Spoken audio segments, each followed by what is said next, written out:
दोस्तों, हमने कई कहानी और फिल्मों में देखा है कि हमारी धरती पर जहां हम बस रहे हैं वहां पहले डायनासोर रहते थे।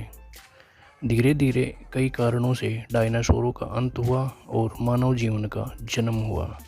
दोस्तों, प्लीज़ चैनल को सब्सक्राइब करें और वीडियो को अंत तक ज़रूर देखें। डायनासोर का अंत। एक समय में हमारी दुनिया में डायनासोर का राज था। वे वहाँ चलते थे जहाँ हम चलते हैं। इस धरती पर एक दूसरे के साथ रहते थे। इन राक्षस जैसे डायनासोरों ने करीब 14 करोड़ सालों तक धरती पर राज किया। इन डायनासोरों की हजारों प्रजाति थी, जिनमें कुछ शाकाहारी तो कुछ मांसाहारी थे। कुछ शांत स्वभाव के थे तो कुछ बड़े हिंसक और ख़तरनाक थे। डायनासोर उस समय के सफल जीव थे। ऐसी कौन सी घटना घटी जिससे डायनासोर का नाम और निशान ही मिट गया? इस वीडियो में मैं आपको इसके बारे में बताने जा रहा हूँ, लेकिन इसके लिए हमें करोड़ों साल पहले जाना होगा और डायनासोर के उस अंतिम दिन के लिए गहराई से जानना होगा। तो चलिए चलते हैं आज से करीब 6 करोड़ साल पीछे। आज से करीब 6.5 करोड़ साल पहले मौसम सामान्य था। समुद्र की ठंडी हवा और बड़े बड़े पेड़ थे। चारों तरफ डायनासोर की चीखने और चिल्लाने की आवाज़ें थीं। जब डायनासोर की सारी प्रजाति धरती पर बड़े आराम से अपना जीवन गुजार रहे थे, तब 10 करोड़ साल पहले इनकी किस्मत लिखी जा चुकी थी। 10 करोड़ साल पहले छोटा सा एस्टेरॉयड का टुकड़ा दूर अंतरिक्ष से आ रहा था। वह पृथ्वी से लगभग 20 करोड़ मील दूर मंगल और गुरु ग्रह के बीच बने क्षुद्र ग्रह में घूम रहे एक बड़े एस्टेरॉयड से टकराता है। इस टकराव से इस बड़े एस्टेरॉयड की दिशा बदल जाती है और वह क्षुद्र ग्रह से निकलकर पृथ्वी की ओर 22,000 मील प्रति घंटे की स्पीड से बढ़ने लगता है। जब ये एस्टेरॉयड पृथ्वी से 3,84,000 किलोमीटर की दूरी पर था, तब धरती से शायद डायनासोर का अंत न होता यदि यह एस्टेरॉयड चांद की उत्तल से टकराता। लेकिन नीति को कुछ और ही मंजूर था, इसलिए बड़ा एस्टेरॉयड चांद के बहुत ही नज़दीक से गुजर गया। 40 किलोमीटर से बड़ा एस्टेरॉयड हर सेकंड पृथ्वी के नज़दीक बढ़ रहा था। जब यह एस्टेरॉयड पृथ्वी के वातावरण के संपर्क में आया, तब इसकी रफ्तार बहुत ही ज़्यादा बढ़ गई थी।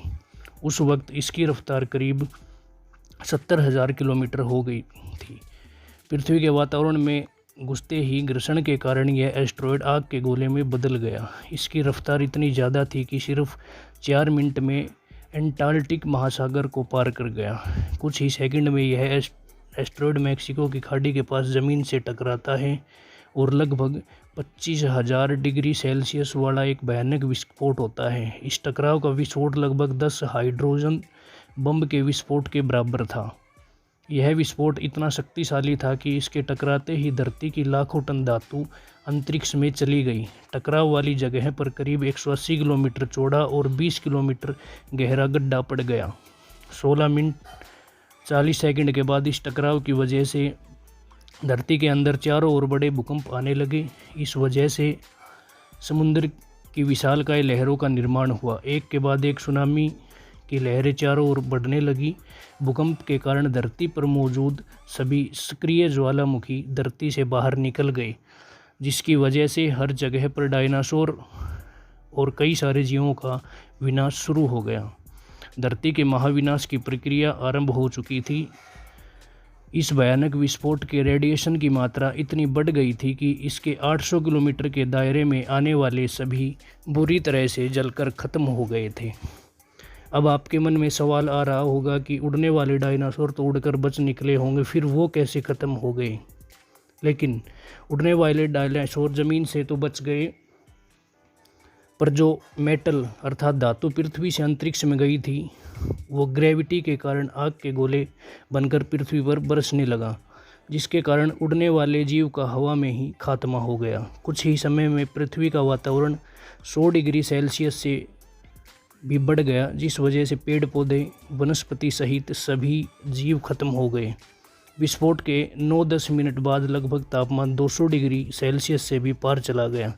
इसकी वजह से डायनासोर या अन्य जीव विस्फोट के इलाके से हज़ारों मील दूर ये वो भी इतनी गर्मी से बच नहीं पाए। इस महाप्रलय से धरती पर 90% प्रजाति लुप्त हो गई और जो 10% बच गए थे और सिर्फ वही जिंदा थे जिनका वजन 25 किलोग्राम से कम था। इसका कारण यह था कि इस महाप्रलय की वजह से धरती पर ज़्यादा मात्रा में वनस्पति और जीव नष्ट हो चुके थे, जिनकी वजह से बड़े जानवर अपना पेट नहीं भर सकते थे और डायनासोर का काल इस तरह से खत्म हो गया। यह महाप्रलय नए और छोटे जीवों के लिए बहुत लाभदायक था। इस प्रलय में मैमोन्स जैसी प्रजाति बच गई। मैमन्स क्या थे और कैसे बच गए और मानव धरती पर कैसे आए, चलिए जानते हैं। हमारे परिवार की शुरुआत इस बंदर की प्रजाति से हुई। ये पेड़ पर रहते थे और फल खाते थे, एक डाल से दूसरी डाल पर कूदते थे। ये कभी कभी पेड़ों की डाली पर 2 पैरों पे भी चलते थे। आगे चलकर ये प्रजाति गोरिल्ला और चिंपांजी में बदल गई। धरती पर जो जीव बचे उनमें से अलग अलग प्रजाति की उत्पत्ति हुई। उनमें से कई सारे जीव थे जिनके हाथ एवं पैर हमारी तरह ही थे। उनके शरीर में धीरे धीरे बदलाव होता रहा। अब सीधे खड़े होकर चलने लगे। वातावरण में लगातार बदलाव होने शुरू हो गए, जिसकी वजह से धरती के 2 बड़े हिस्से आपस में टकरा गए और हिमालय जैसा बहुत बड़ा पहाड़ उत्पन्न हुआ। ये वही शिखर है जो दुनिया का सबसे बड़ा शिखर है, जिसे हम माउंट एवरेस्ट के नाम से जानते हैं। इस पर्वतमाला की वजह से मौसम का पैटर्न बदलने लगा था, जिसकी वजह से पृथ्वी ठंडी होने लगी और इनमें से गिरने वाली बर्फ़ कई सारी नदियों के निर्माण का कारण बनी। करीब 2 करोड़ साल पहले ग्लोबल कूलिंग हुई, जिसके चलते घास के मैदान बढ़ने लगे और जंगल कटने लगे। तब ऐसी जानवर विकसित हुए जो खुले मैदान में रहने योग्य थे और इन्हीं में दूसरे जीव को खाने वाले जानवर भी मौजूद थे।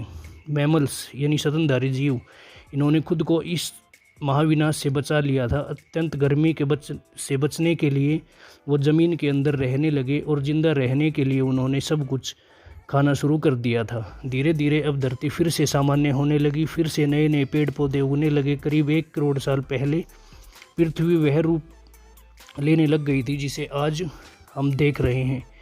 धरती का वातावरण आज के वातावरण जैसा बनने लगा था, लेकिन फिर एक बार परिस्थितियाँ बदलने लगी और 40 लाख साल पहले एक बार फिर से धरती के भूभाग में हलचल हुई। इससे अफ्रीका में ईस्ट अफ्रीकन रैपट वैली नामक पर्वतीय श्रृंखला की रचना हुई, जिसकी वजह से यहाँ का वातावरण पूरी तरह से बदल गया और इन जंगलों में बारिश आनी बंद हो गई। इस जंगल में रहते ये बंदर यानी कि हमारे पूर्वज, अब ये प्रजाति के जीव अफ्रीका में बारिश न होने की वजह से ज़मीन पर उतरे और जगह जगह जाने लगे। एनीपिथेसिक शेरिंडिस्क नामक हमारे पूर्वज ने सबसे पहले पैर ज़मीन पर रखा था। कई हज़ारों सालों के विकास के बाद ये 2 पैरों पे भी चलने लगे थे। करीब 23 लाख साल पहले हमारे पूर्वज होमो हेबिलियस ने पहली बार पत्थर को हथियार की तरह उपयोग करना शुरू किया। कुछ सालों बाद जैसे जैसे समय बीतता गया वैसे वैसे हमारे उन पूर्वजों का दिमाग भी मजबूत बनता गया। अब शिकार के लिए आपस में लड़ने के बजाय समूह में शिकार करने लगे थे। हमारे पूर्वज होमो इरेक्टस के जो अन्य जानवरों से अधिक होशियार थे, उन्होंने ये सबसे पहले आग का इस्तेमाल करना सीखा। यह खोज उनके लिए बहुत ही बड़ी एवं फ़ायदेमंद खोज थी। यह आग उन्हें ठंड से राहत दिलाती थी, अंधेरों में रोशनी दिलाती थी। उन्होंने आग पर मांस पकाना शुरू कर दिया। करीब 2 लाख साल पहले आज के इंसान का रूप में इंसान ने जन्म लिया। हमने बोलना शुरू कर दिया था। कोई भी जानकारी एक पक्षी से दूसरी पक्षी में पहुंचने लगी। ये वो आखिरी क्रम था जिसके बाद विकसित होकर हम इंसानों की उत्पत्ति हुई। करीब 1 लाख साल पहले हम कहीं भी आ जा सकते थे। हमारे हाथों में फुर्तीले हथियार थे, आग को काबू में रख सकते थे। अब हम अपने अफ्रीकन घर को और बड़ा कर सकते थे। इंसान को दूर दूर जाने से बहुत बड़े बदलाव आए और हम एक महाद्वीप से दूसरे महाद्वीप में रहने लगे। उसी वजह से हम उन जीवों से बचते रहे जो वानरों के मुकाबले बड़े स्तनधारी थे, जो ख़त्म हो गए। दोस्तों, अगर हमारे द्वारा दी गई जानकारी आपको अच्छी लगी हो तो प्लीज़ चैनल को सब्सक्राइब कर दें।